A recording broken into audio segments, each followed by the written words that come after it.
What up, fam? This is Edinburgh, Scotland, a city of kings, rebels, and legends. Today, we'll walk from Princes Street to the castle that shaped the nation and uncover all the stories that still echo in its stones today. We kicked things off near Princes Street, one of the busiest and most iconic roads in Edinburgh, and began our climb up the Mound. Along the way, we passed some stunning landmarks like the Royal Scottish Academy and the National Galleries of Scotland. Even this early in the walk, the views are already delivering. With every step, the city history feels more alive. Then just off the path, we come across one of the many statues that mark Edinburgh's deep connection to its military past, this one honoring the Black Watch. They were a legendary infantry battalion who fought bravely in the Boer Wars and many other conflicts. This monument pays tribute to both the officers and the enlisted men, a powerful reminder of the sacrifices made. You'll find memorials like this all around the city, standing proudly as symbols of Scottish identity and pride. Just across the street, you'll spot Assembly Hall, a grand building that serves as a key meeting place for the Church of Scotland, and during festival season, it transforms into a vibrant performance venue. It was designed in 1858 by architect David Price and has seen some truly historic moments. One happening here in 1910 when over 1,300 delegates from around the world gathered for the World Missionary Conference, a moment many consider the start of the modern ecumenical movement. That's the kind of deep global history you find tucked away in all corners of this city. Next, you'll find New College, part of the University of Edinburgh, one of the world's top universities. Built in the mid-1800s, it's home to the School of Divinity and has played a key role in shaping modern theology and religious thoughts. Its Gothic architecture is striking, and the views from the terrace are some of the best in the city. Even if you're not here to study, it's worth stopping by and taking it all in. And presiding over it all is a statue of John Knox, overlooking the School of Divinity. He's a name that comes up often in Scottish history, and for good reason. Knox was the leading figure in the Reformation, a major turning point in European Christianity that led to the split between Catholicism and Protestantism. Here in Scotland, Knox helped found what became the Church of Scotland, guiding the country towards Calvinist traditions. His legacy, much like the buildings around us, still shapes the spiritual and cultural life of this city. As we continue up, there's a small tribute to Mary of Guise. She was the mother of Mary, Queen of Scots. Stepping back outside, the views are still just as impressive. From here, you get a look at Princes Street and its many landmarks. One of the most iconic is the towering Scots monument dedicated to the legendary writer Sir Walter Scott. You can't miss it. It's the dramatic Gothic spire rising right in the center of it all. As you keep walking, the path winds along cobbled streets lined with beautiful Georgian buildings from the 18th century. The atmosphere here is just timeless. And of course, this wouldn't be Scotland without a nod to whiskey. Just near Tolbooth Kirk, you'll find the Scotch Whiskey Experience, a full-on tour dedicated to one of the country's proudest exports. It's right next to a church, which is both ironic and very Scottish. And finally, we've made it, Edinburgh Castle. It towers over the city skyline like a guardian, and being here in person really hits different. It's more than just a historic site. This place is packed with stories, and believe it or not, it is still an active military base. It's wild to think about how much history and modern day service coexist up here.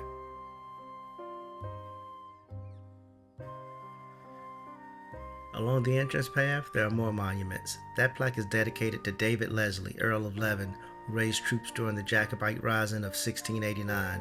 The Jacobite rebellions were basically attempts to restore the Stuart kings to the throne. Extremely dramatic period in Scottish history. As you approach the castle, it's impossible not to be struck by its position. Perched right on top of Castle Rock, it is the ultimate defensive advantage. No wonder the Scots picked this spot. You really get a sense of how commanding it must have been for centuries. The views from up here are unreal. You can see the city stretch out in every direction, and if you look closely, you'll spot flags flying proudly in the wind.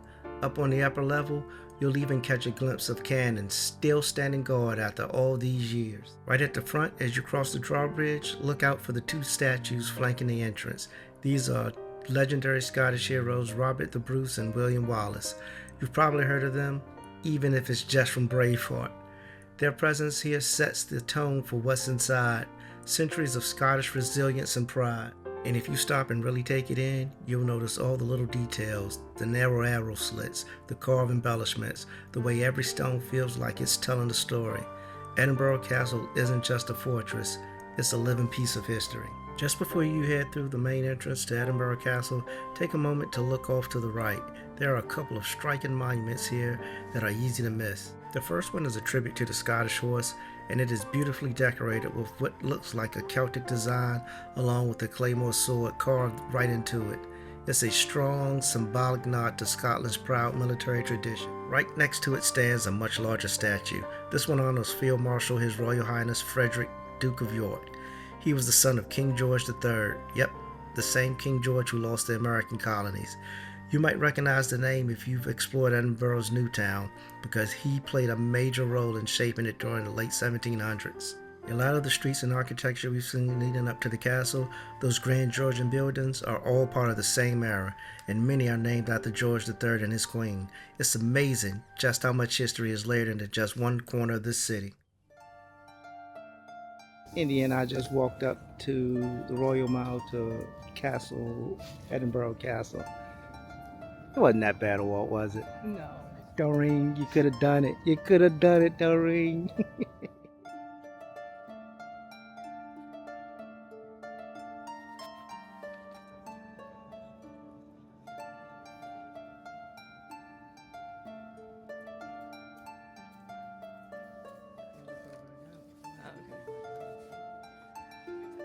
Alright, we're heading through the main gates now, and the atmosphere completely shifts.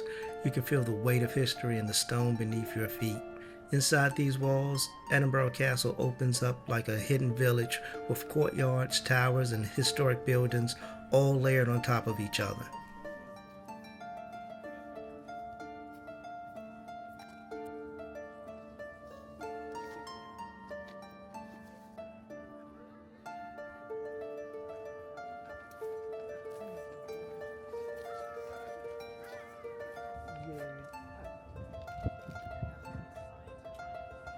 One of the first places you'll come across is Argyle Battery, where several cannons face out over the city.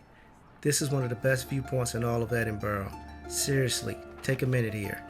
You've got sweeping views of Princes Street, the New Town, and all the way out to Firth of Forth on a clear day.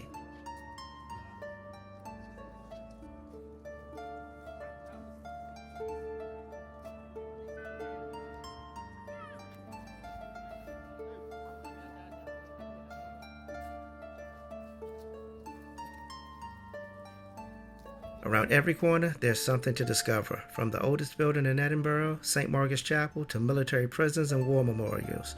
It's a place that doesn't just tell Scotland's story, it is Scotland's story. From here, you can explore the Royal Palace, where Mary Queen of Scots gave birth to James VI of Scotland, who later became James I of England. It's wild to think about how many royal dramas played out right here.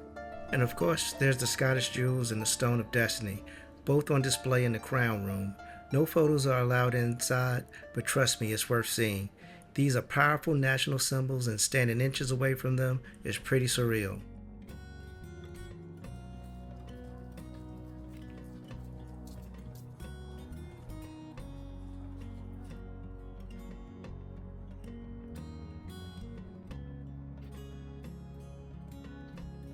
Just a little further in, you'll find the 1 o'clock gun. It's still fired daily, except Sundays, and originally served as a time signal for ships in the harbor. If you time it right, hearing it go off is definitely a cool moment. As we make our way out of the castle, one landmark catches the eye, Tolbooth Kirk, rising dramatically in the distance. And that's exactly where we're headed next to wrap up this walk. It's hard to miss with that towering Gothic spire. The building was designed by J. Gillespie Graham and Augustus Pugin. Yep, the same Pugin who helped design the interiors of the Palace of Westminster in London. Construction wrapped up around 1845, and it was originally built as a place for worship for the Church of Scotland. But like so many places in Edinburgh, it has taken on a new life over time. Today is better known as the Hub, a buzzing venue right in the heart of the city, especially during Edinburgh International Festival. From classical concerts to cutting-edge performances, it's a space where the city's deep history meets its vibrant, creative scene. As we head down the Royal Mound, keep your eyes peeled on the left. You'll spot a quirky little place called the Witchery Shop. Sadly, no real riches are inside, but it's a fantastic gift shop if you're looking for something unique to take home. A bit further down, we pass a Highland Guard in full traditional dress, complete with bagpipes. He's an active duty soldier, and you'll notice everyone keeps a respectful distance. It's a striking moment, a living symbol of Scotland's heritage right in the heart of the city. Later in the summer, this whole area transforms. It becomes the hub of festivals, pop-up shops, and street performers. With cafes and restaurants lining the street, it's a paradise for visitors looking to soak up the atmosphere. Tolbooth Kirk itself stands tall and proud with its dramatic spire reaching into the sky. If you turn around and glance back up the street, you can just make out Edinburgh Castle behind you. That's something special about this city. No matter where you are, there's always a view, a story, or a bit of magic waiting for you. And that brings us to the end of our walk to Edinburgh Castle. What a journey through history, architecture, and those unbeatable views. If you enjoyed this video, do me a favor, hit that like button and subscribe for more adventures through Scotland and beyond. I've got plenty more hidden gems and unforgettable places coming up, and you won't want to miss them. Got a favorite moment from the walk or a place in Edinburgh you think more people should know about? Drop it in the comments below. I love hearing your tips and stories. Thanks so much for watching, and until next time, keep exploring.